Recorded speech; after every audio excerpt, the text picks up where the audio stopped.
the John Mendelssohn Radio Minute. A lot of folks, especially young people, have their panties in a twist about the possibility of President Trump saying fuck it and handing the keys to the Oval Office over to Vice President Mike Pence. Well, I know a thing or two about Vice President Pence, whom I dated for around 5 months when we were both at Indiana State University. Mike, or Mickey as his fraternity brothers at Epsilon Smegma Pi called him, was majoring in sanctimony while I was getting my master's in baiting. We met at a Young Christians for Christ keg party. Mickey had already had one too many, and I had had too few, but when he asked me to dance to 9 Inch Nails' Fuck You Like an Animal, a big favorite of mine, how could I say no? He was handsome and wore a lot of aftershave, and I thought I could see my future in his limpid blue eyes, especially when he removed his foster grants.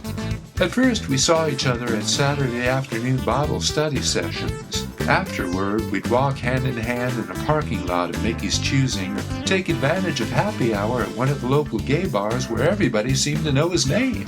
When we began dating formally, Mickey showed himself to be a perfect gentleman.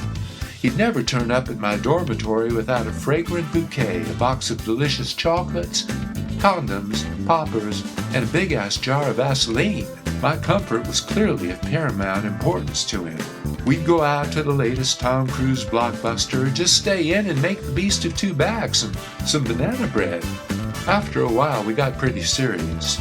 He came home to Los Angeles with me for Thanksgiving, and my parents, who I'd worried might be uncomfortable with his being a Gentile and male, took to him like ducks to pate, though they did insist that we sleep separately, I in my boyhood bedroom and Mickey on the sofa in the living room. I won't deny there were a couple of nights when we snuck out to the treehouse Pop had built me when I was 31. It was up in the treehouse that Mickey asked me to marry him.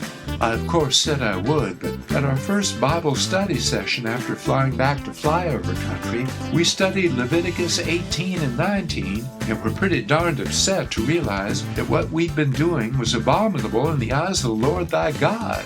He could hardly wait to get back to his frat house to burn all his mixed polyester and cotton clothing and to stop eating shellfish. He said he thought maybe we should start seeing other people just for a while, and began dating Karen, the chubby brunette he would later marry and dress as mother in the hearing of third parties, to the considerable discomfort of said third parties. Will Mickey be the dynamic, inspiring President Donald J. Trump has been? Well, he doesn't have Mr. Trump's charisma or sexual magnetism, but I, for one, feel we've asked more of Mr. Trump than of any other president ever. We'll find a way to go on without his informative tweets.